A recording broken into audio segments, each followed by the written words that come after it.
Quem é Renan Santos? Você deve estar se fazendo essa pergunta agora, porque Renan Santos apareceu numa pesquisa para a presidência da República com 2%, junto a um partido que nem sequer está pronto. Renan Santos, que na prática sou eu, é fundador de um partido chamado Missão, uma proeza que muitos consideravam impossível.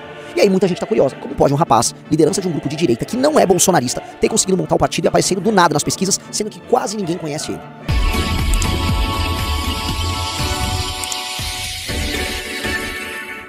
Renan Santos nasceu em São Paulo dia 14 de fevereiro de 1984, aliás, decora esse número 14, dica. Ele morava no bairro Operário, na Moca, filho de um advogado e uma psicóloga. Era desde cedo um grande aluno na escola e também se interessava curiosamente muito por Fórmula 1, desenhos japoneses e política. Renan era um garoto tímido, relativamente estudioso, mas que tirava boas notas. Com base nisso, conseguiu passar na faculdade de Direito mais difícil do Brasil, na Faculdade de Direito da USP. Lá, ele desenvolveu o gosto pela política, a vontade de alterar a realidade ao redor dele e a criar grupos. Sim, já naquela época, com coisa de 20 anos, Renan fundou seu primeiro partido político. E uma curiosidade, ele organizava eventos um tanto quanto estranhos, a ponto de levar o Henrique Cristo, é isso mesmo que você tá vendo, o Henrique Cristo na faculdade para fazer uma palestra. Tudo bom, hoje, pessoal? A gente queria agradecer ao pessoal que contribuiu aqui, patrocinou o Cristo. Foi nessa época que Renan tomou inclusive um golpe de seus colegas do partido que fundou na faculdade. Olha só como a política é cruel. Ele abandonou a faculdade e foi trabalhar junto com seu pai em um grupo de empresários, reconstruindo empresas que estavam indo à falência, no momento que o governo Lula dizia que o Brasil estava às mil maravilhas. Muitos até hoje pesquisam processos envolvendo as empresas que a gente tocava naquela época. Processos que não eram nossos e eram oriundos justamente dos seus sócios antigos, que faliram. A gente levantava a empresa, salvava os empregos das pessoas e tentava manter aquele sonho de pé. Algumas davam certo, algumas não. Mas essa é justamente uma profissão de risco e de trabalho muito duro, que ensinou bastante esse cara a se tornar uma pessoa que tinha uma grande capacidade de lidar com pressão. Lidar com pressão de sindicato, lidar com pressão de imprensa e até a pressão moral de conseguir no final do mês obter os recursos para pagar os salários dos fornecedores. Mas eis que chega o governo da Dilma e o que era o sonho do Brasil decolando do Lula se torna um pesadelo. A nova matriz econômica falha, as empresas brasileiras quebram, inclusive as metalúrgicas com qual o Renan trabalhava começam a ter um desempenho ruim. Não apenas os empregos começam a desaparecer, as pessoas saem das fábricas para as ruas e o Brasil é tomado por grandes manifestações em 2013. E adivinha onde estava esse cara? Nessa mesma época, aos seus 29 anos de idade, esse mesmo Renan descobre uma face muito oculta e muito ruim desse país chamado Brasil: o achaque policial. Policiais tentaram colocar droga na empresa do seu pai, justamente para incriminá-lo e suborná-lo. A questão é que Renan naquele momento disse não, ele deu um basta, e colocando sua própria vida em risco e até a vida dos seus familiares, ele resolve tomar uma decisão que poucos tomam: ir pra cima dos policiais criminosos. Renan não apenas participa de uma operação, junto com o Ministério Público e Corregedoria da Polícia, mas ele prende os policiais corruptos, arranca sua carteira funcional e decide mudar sua vida de uma vez por todas. Iria se dedicar agora não mais às empresas, mas a uma missão muito estranha de tornar esse país muito ingrato com todos nós, um lugar um pouco melhor para se viver. Nessa mesma época, esse Renan, que sou eu, recebe uma medalha, um prêmio do Ministério Público por conta da sua colaboração nesse período. O que dá o tom também de uma parceria estranha que viria nos anos seguintes. Renan funda um movimento chamado Movimento Brasil Livre, junto com alguns dos seus melhores amigos. Esse movimento inicia as maiores manifestações da história do Brasil. Paralelamente, e curiosamente, o Ministério Público tocava uma operação chamada Lava Jato, você lembra dela?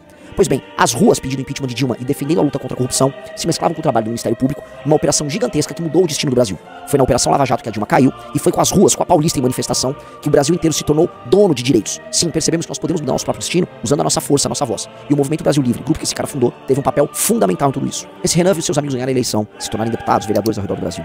Foi o destino de Kim, de Arthur e muitos outros. Ele, porém, manteve um papel de construtor de grupo. Articulava suas peças, montava redes sociais, administrava o orçamento que à época era pequenininho do Movimento Brasil Livre.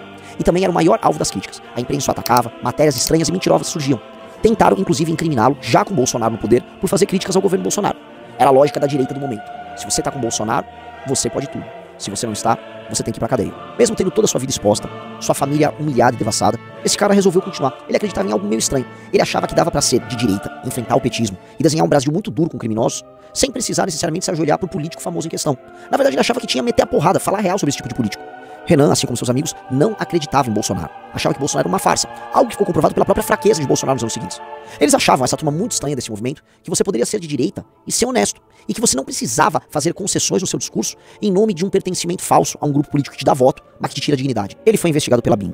Ele foi parar na lista de detratores tanto do governo Dilma quanto do governo Bolsonaro. Foi investigado pela Polícia Federal, teve a Polícia Civil no seu encalço. E detalhe, foi absolvido todas as vezes. Havia algo de estranho. Como dizem por aí, o foda é achar. E o Movimento Brasil Livre assim cresceu demais. Contra tudo e contra todos, nadando contra a corrente, se tornou um grupo jovem e poderoso. Lançou sua academia de novas lideranças. Criou um clube, que logo se torna um aplicativo Valete Plus. Lança uma revista. E aí, maior das ousadias, propõe um partido político, o Partido Missão. Esse partido diz ser a voz dos jovens do Brasil. A voz de quem não aceita ser administrado pelos mesmos políticos velhos, pelos mesmos coronéis que sugam de quem trabalha e produz para se manterem ricos e inúteis, como um tumor que cresce sem nenhuma função. O partido bateu todos os recordes. Foi o partido montado mais rápido na história do Brasil, em maior número de estados, com maior número de fichas validadas. Ele tá indo para julgamento agora, e as pessoas se perguntam, quem são os homens a liderar essa iniciativa? São muitos, em todo o Brasil. Um deles é esse tal de Renan, com essa história um tanto quanto curiosa, que eu acabei de contar de maneira bem resumida.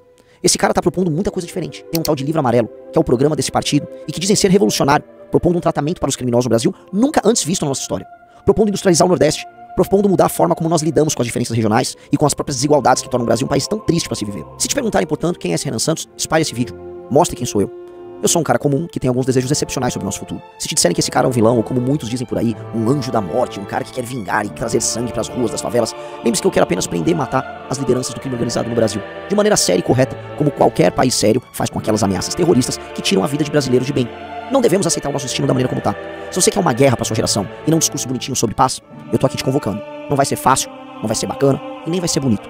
Mas no mínimo daqui 40 anos, você vai poder olhar pro passado e falar: eu me orgulho do que eu fiz. Eu tive ao lado das pessoas certas, em todas as guerras certas. Não fuja do seu próprio destino.